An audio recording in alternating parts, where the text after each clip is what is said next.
No último culto que nós tivemos, terça-feira passada, nós estudamos com vocês Mateus capítulo 24. Queremos que vocês abram a Bíblia novamente em Mateus capítulo 24. Vamos continuar o estudo deste capítulo. Eu costumo dizer que o capítulo 24 de São Mateus é o Apocalipse dentro do Evangelho. Porque o capítulo 24 todo ele é escatológico. Ele é uma profecia do tempo do fim. Jesus começou a responder às perguntas que os discípulos fizeram, e a pergunta que os discípulos fizeram foi dupla.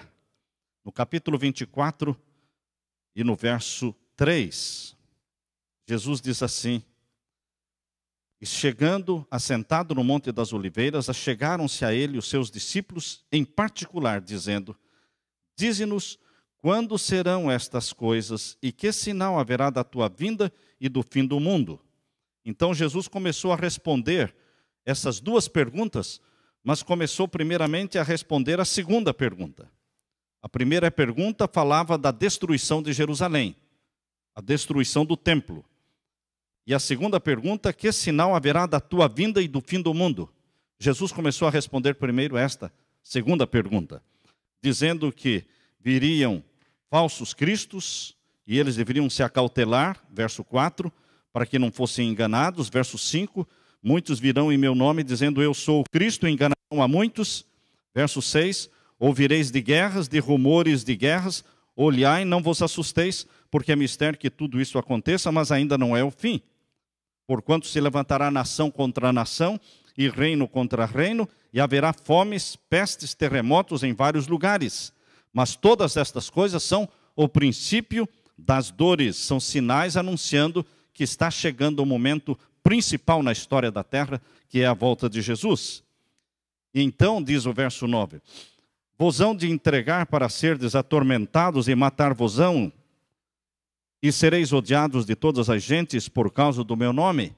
Jesus disse que os cristãos, os filhos de Deus na terra, seriam odiados porque são filhos de Deus.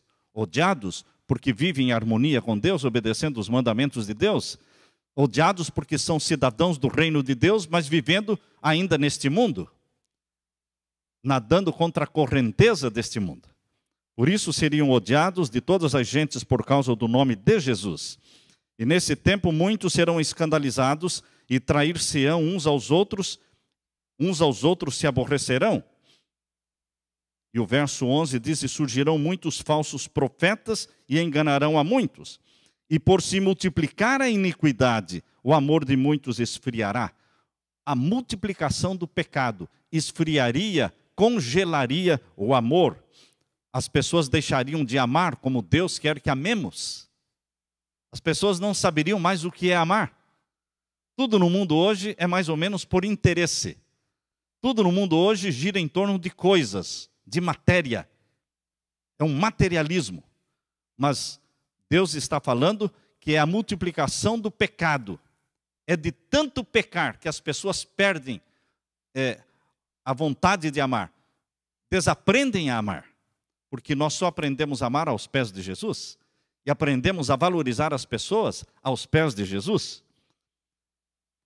E aqui diz o verso 13, mas aquele que perseverar até o fim será salvo.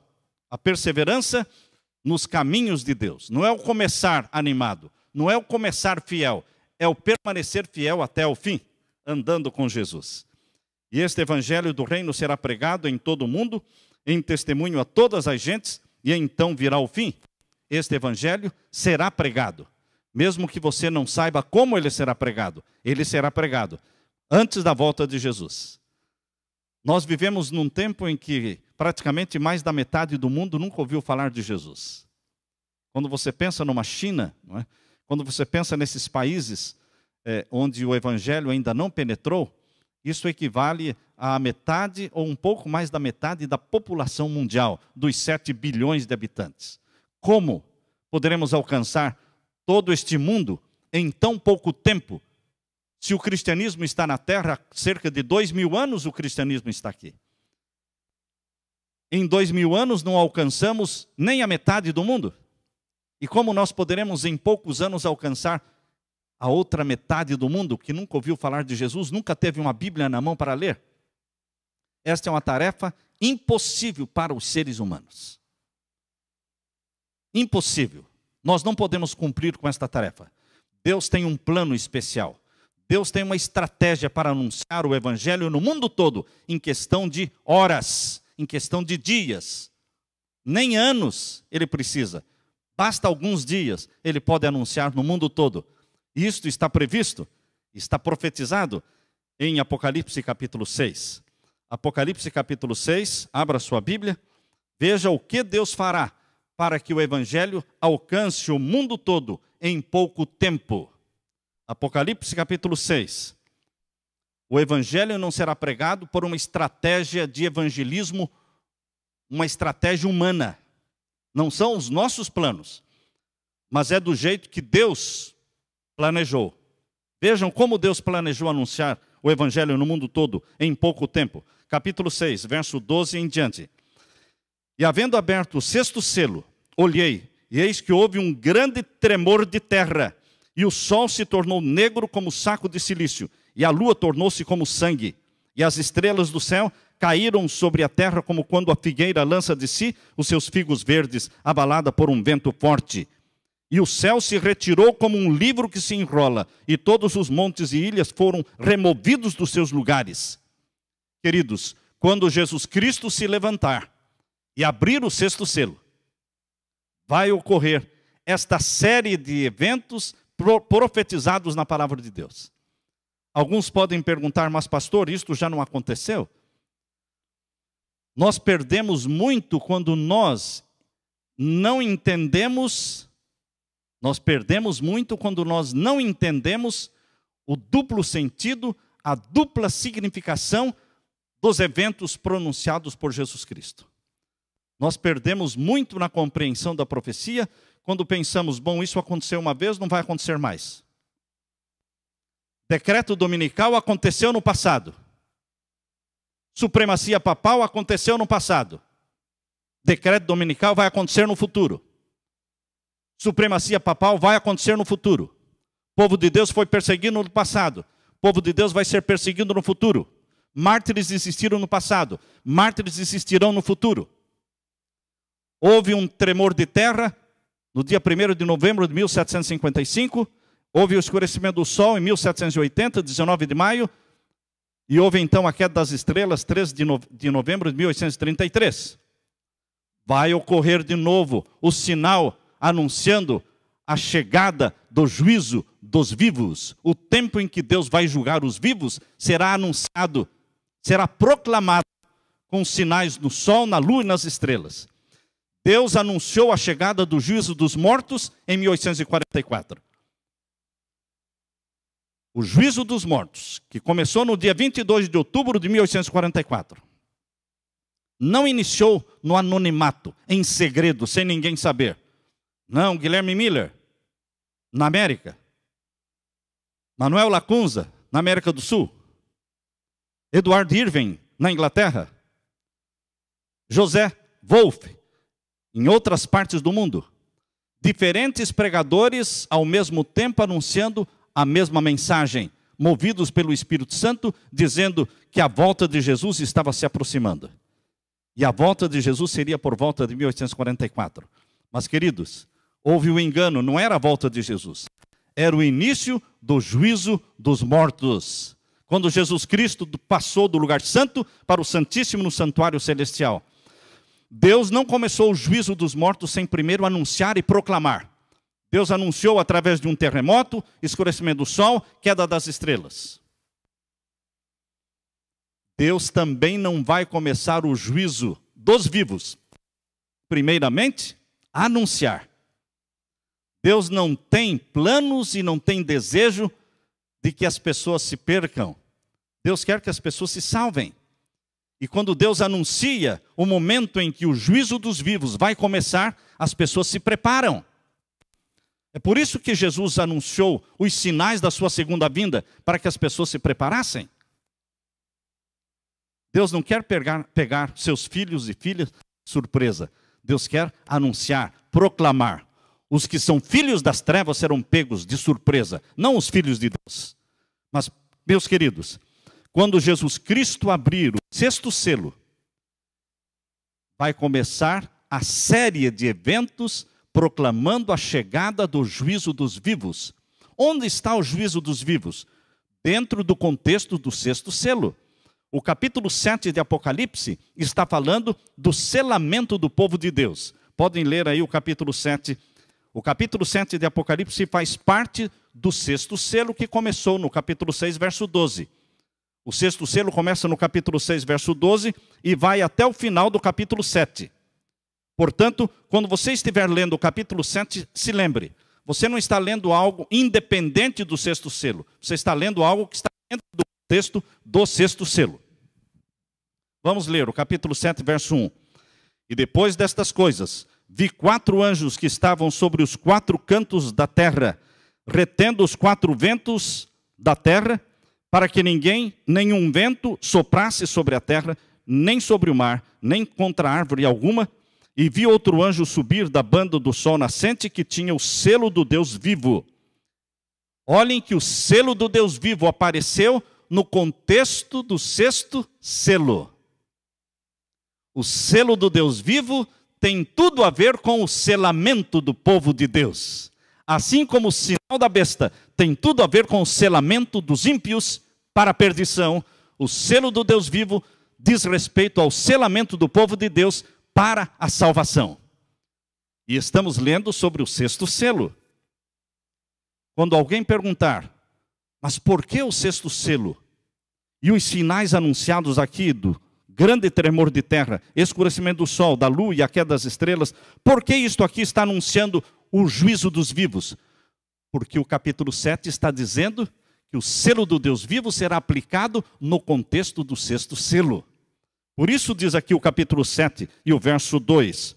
E vi outro anjo subir da banda do sol nascente, que tinha o selo do Deus vivo, e clamou com grande voz aos 4 anjos a quem fora dado o poder de danificar a terra e o mar, dizendo, não danifiqueis a terra, nem o mar, nem as árvores, até que hajamos assinalado nas suas testas os servos do nosso Deus.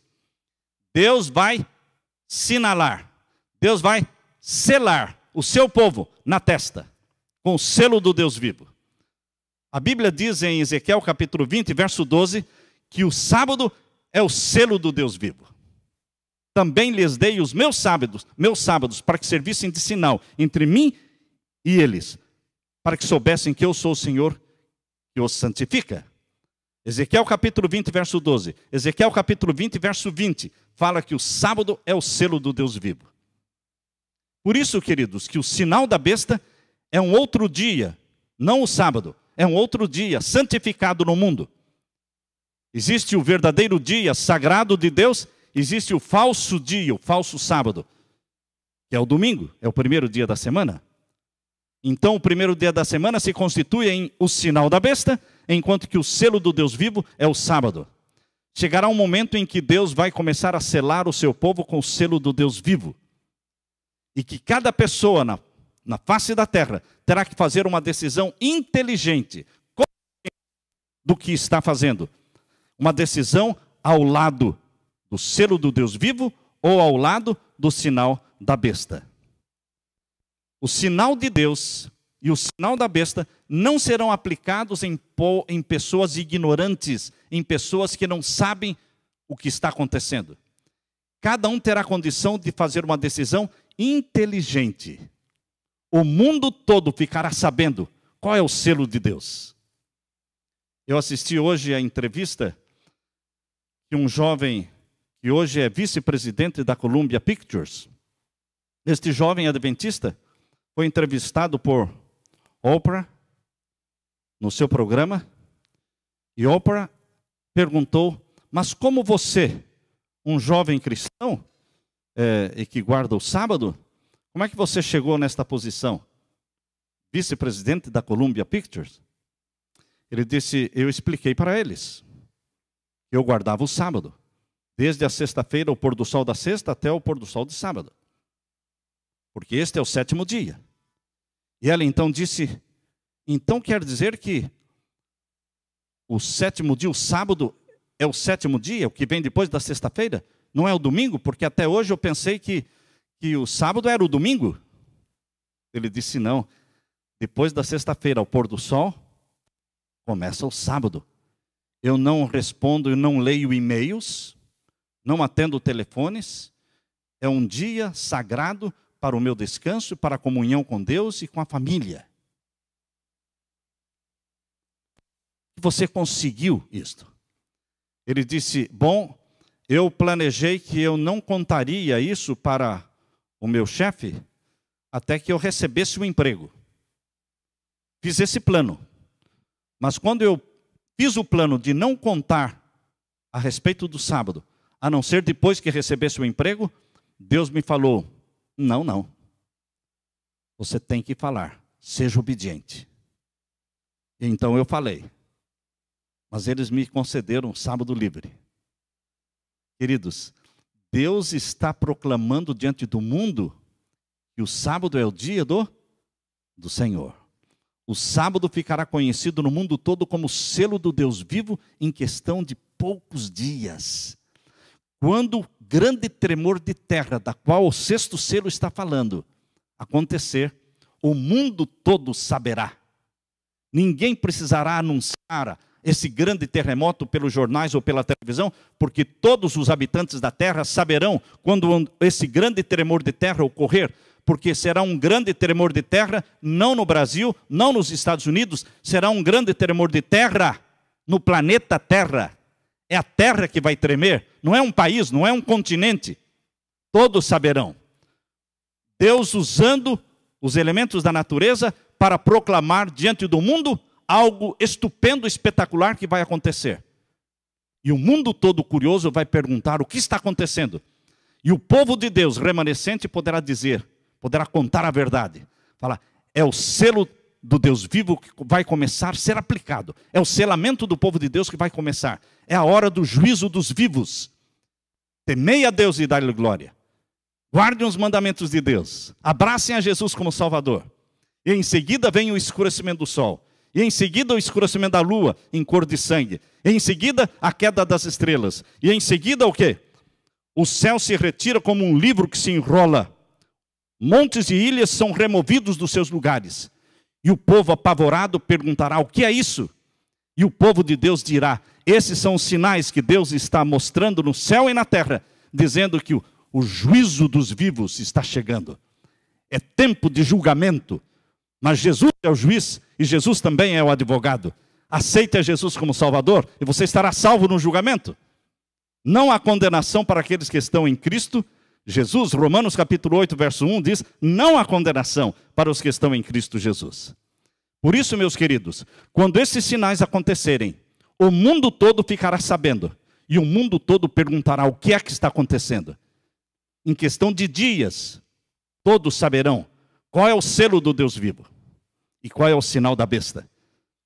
Porque o remanescente de Deus na terra, os 144 mil, proclamarão isto com poder, com inspiração, movidos pelo Espírito Santo.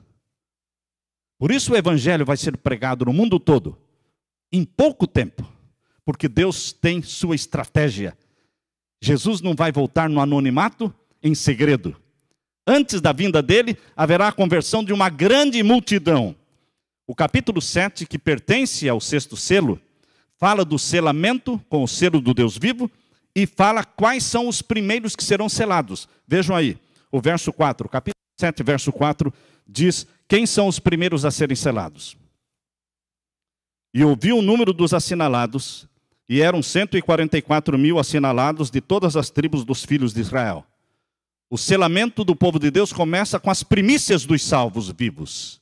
E as primícias dos salvos vivos são os 144 mil.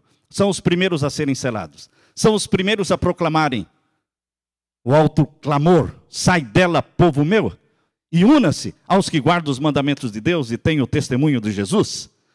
Depois do selamento das primícias, que são 144 mil, vem então o selamento da grande multidão que ninguém podia contar. A grande multidão de conversos da hora undécima, da última hora. Vejam no capítulo 7, ainda dentro do contexto do sexto selo, capítulo 7, verso 9. Aqui o verso 9 do capítulo 7 diz: depois destas coisas eu olhei, e eis aqui uma multidão, a qual ninguém podia contar, de todas as nações, tribos e povos e línguas, que estavam diante do trono e perante o Cordeiro, trajando vestidos brancos e com palmas nas suas mãos. Primeiro, Deus mostrou para o profeta João um grupo chamado 144.000, as primícias dos salvos vivos, sendo selados. Depois, Deus mostrou uma multidão que ninguém podia contar, de salvos. Interessante, irmãos, quando João foi perguntado a ele, quem são estes? Quem são estes? Os 144.000 e a grande multidão. Quem são estes? Vejam aí a pergunta no capítulo 7 e o verso 13 em diante. E um dos anciãos me falou dizendo: estes que estão vestidos de vestidos brancos, quem são e de onde vieram? E eu disse-lhe: Senhor, tu sabes. E ele me disse: estes são os que vieram da grande tribulação e lavaram seus vestidos e os branquearam no sangue do Cordeiro. Por isso estão diante do trono de Deus e os servem de dia e de noite no seu templo. E aquele que está sentado sobre o trono os cobrirá com a sua sombra. Estes, quem são? Estes são os que vieram da grande tribulação. A grande tribulação é aquela angústia da qual nunca, jamais houve angústia igual. Jesus disse em Mateus 24, haverá um tempo de angústia qual nunca houve. Daniel capítulo 12, verso 1 diz, haverá um tempo de angústia qual nunca houve. Daniel 12:1 fala da angústia qual nunca houve, que é a angústia final, que começa com o decreto dominical. Jesus falou em Mateus 24 da angústia qual nunca houve. É a mesma angústia da qual falou Daniel, que começa com o decreto dominical. Meus queridos, tanto os 144.000 como a grande multidão, as primícias dos salvos vivos e a seara dos salvos vivos, eles passarão juntos por esta grande angústia. Por isso, quando o anjo perguntou, quem são estes? De onde vêm? Ele mesmo respondeu, eles vêm da grande tribulação e estão trajados com vestidos brancos, porque são vitoriosos em Jesus. Estão vestidos pela justiça de Cristo, simbolizada pelos vestidos brancos. Queridos, as primícias e a seara passam pela grande tribulação, selados pelo selo do Deus vivo. A maior conversão de todos os tempos está para acontecer ainda no futuro. Quando o evangelho começou a ser pregado, 3.000 se converteram num dia. Depois 5.000. E foi se duplicando, multiplicando o número dos salvos. Agora, no tempo do fim, milhões vão se converter num dia. Uma multidão que ninguém podia contar. O evangelho de Jesus, a conclusão do evangelho, o término da pregação do evangelho não será com menos poder do que quando começou. Naquele tempo foi a chuva temporã e agora será a chuva serôdia do Espírito Santo. Antes que a porta da graça se feche, Jesus Cristo trará para junto de si, formando um só rebanho, a primícia e a seara, um só rebanho, que guarda os mandamentos de Deus e tem a fé de Jesus. Queridos, por isso o evangelho do reino será pregado em todo o mundo, em testemunho a todas as gentes, então virá o fim, porque Deus tem o plano. Não é um plano montado e traçado por mente humana, é um plano montado e planejado pela mente divina e vai funcionar. Porque vai chacoalhar o mundo, vai despertar o mundo. Deus tem pessoas sinceras em todas as igrejas, em todas as religiões, que vão se unir ao povo de Deus que guarda os mandamentos de Deus, quando eles ouvirem o alto clamor, sai dela, povo meu. E então haverá um só rebanho e um só pastor. Deus está chamando você, minha irmã, meu irmão, para fazer parte deste povo que guarda os mandamentos de Deus e tem a fé de Jesus. Amém? Louvado seja Deus por este privilégio. Venha logo, Senhor Jesus, é o nosso clamor. Venha logo. Amém?